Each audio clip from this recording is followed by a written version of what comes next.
Hey, what's up, everybody? It's Charles Advance. We want to welcome you guys to another episode of the DREAMERSPRO show.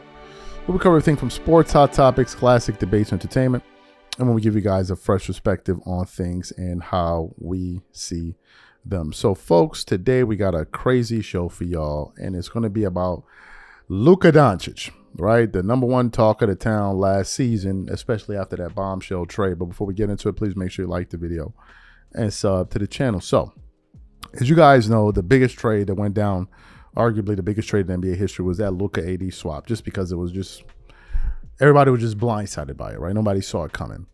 So when that move went down, Luka joined the Lakers and all of that, but there was a particular storyline about Luka, which was, Luka's overweight. He's overweight. Obviously, Luka was coming back from an injury, et cetera, but nevertheless, it was still the talk of the town that Luka needed to get in better shape. Luka needed to really get in the gym, and frankly, Luka not being in shape created an avenue for people to scapegoat him and say, "Oh well, the Lakers are not doing well because Luka's out of shape. The Lakers aren't doing well." So there had been some murmurs that Luka was taking to heart what they were saying about him losing weight and being in tip-top shape. And then this morning, I was just going through the internet here, and I came across some shocking photos that showed me that Luka is 100% committed to the Lakers. But before we even get into these photos, today's video is brought to you by a sponsor, Game Time. One of the things I love the most is making unforgettable memories with family and friends. And one of the things I hate the most is overpaying for tickets only to find out that there was a better deal out there. That's one of the reasons I started using Game Time. Game Time is the easy go-to app for last-minute tickets to sports, concert, and theater events across 60+ states in the US and Canada.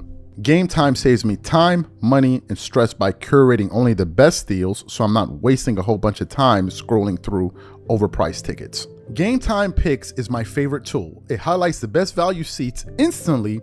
No more guesswork, no more wasting time. For example, I'm really looking forward to watching some of these NBA Summer League games. Here's what I like to do. I choose between the cheapest deal, the great deal, or the amazing deal.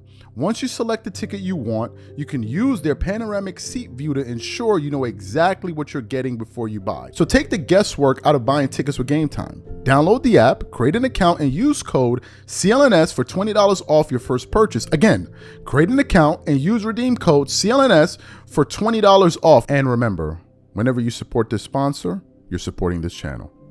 Thank you.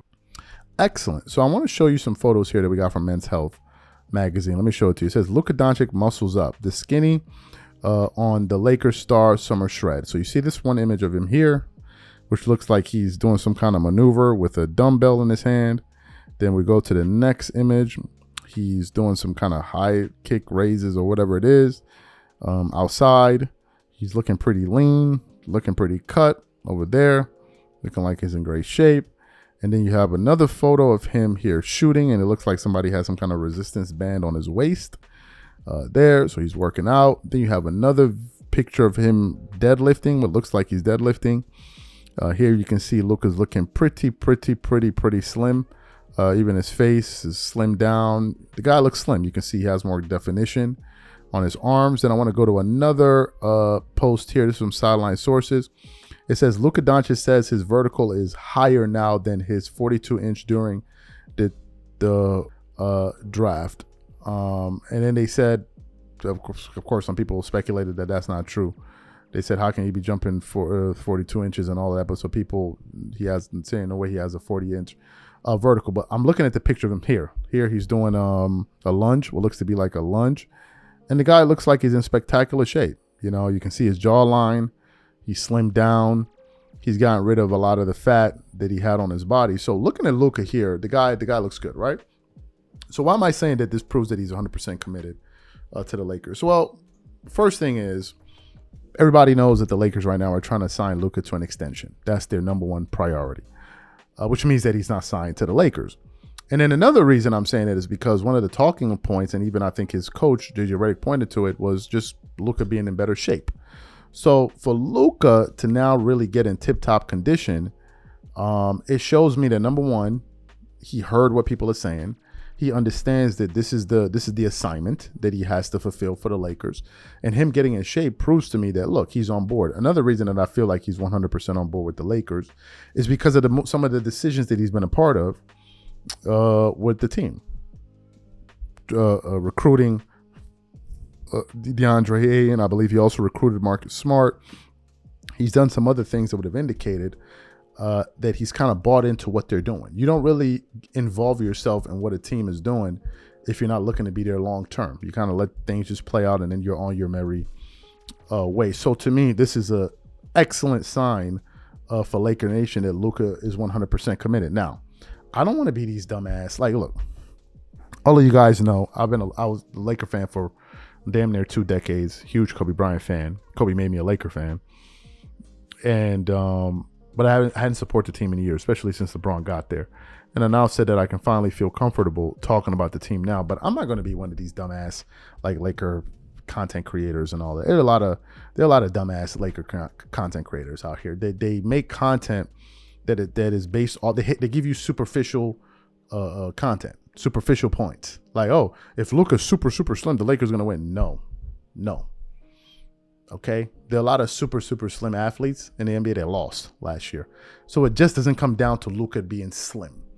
Does it help his overall performance? Yes. But is that all it's going to take for him to win? No. Kobe was slim.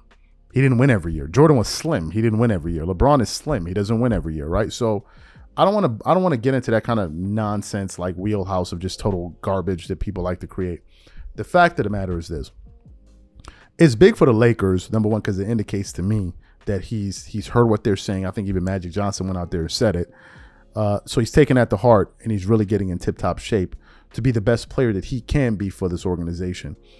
But there's going to be more that needs to take place, right? One of the guys, I read the comment, said, well, this is going to help him play better defense. Well, that's a part of a game that he's going to have to improve upon. And that has nothing to do, yeah, you can be slim and all of that, but there are slim guys that don't play defense. A lot of it has to do with your effort and your mentality. That's something that I'm also going to be looking at beyond the fact that, oh, Luka, you can see his jawline. What kind of moves are the team going to make throughout the season, if any, to ensure that this team is competitive? What kind of moves are they going to make going into the future? What kind of coaching style is JJ Redick going to implement this year? Are other pieces on the team, are they going to be able to step up? Are they going to mesh well? What do we do with Austin Reeves? Is he going to play any defense? How are they going to work those 3 guys in a rotation with LeBron, Luka, and Austin Reeves, who don't have a history, not at least LeBron doesn't, but haven't been playing defense recently? Is Marcus Smart going to be somebody that's going to spear that they're going to put in the starting lineup? These are the things you need to pay attention to. Luka being in the best shape helps the team, but it doesn't put them over the top and say, oh, it's a wrap for the league. No, that's superficial analysis, right? That's superficial analysis. I still think the Lakers have a long way to go. I think they're going in the right direction. I spoke about this not too long ago. There's some serious teams in the West. Serious teams, right? You got the Thunder, who just won the championship. You have Houston, who looks like they're going to be formidable. Denver's always going to be there one way, shape, or another. Then you have teams that can come back. You have Dallas that can be a part of the equation. You have the Clippers. They got a whole bunch of stuff going on over there as well. So it doesn't boil down to, oh, Kawhi Leonard is slim. Was it a wrap for the NBA last year? No. So that we're not going to do any of that, right? If you're going to watch our content, we're going to give you Laker coverage. We're going to give you sensible coverage. On nights where the Lakers win, we're going to give you sensible coverage. On nights when the Lakers lose, we're going to give you sensible coverage, not stupid, oh, JJ did this guy did this, and then clearly when maybe Luka played bad, and I'm not talking about Luka or LeBron played bad, we're not doing it. That's clown stuff, right? We're not doing any of that. So these are my thoughts on this, guys. What do you think this means for Luka? What do you think it indicates to the Lakers? How do you think the Lakers are going to perceive what Luka's doing? Whatever you guys think, please leave your thoughts and comments in the comment section. We catch you on the next show. Peace.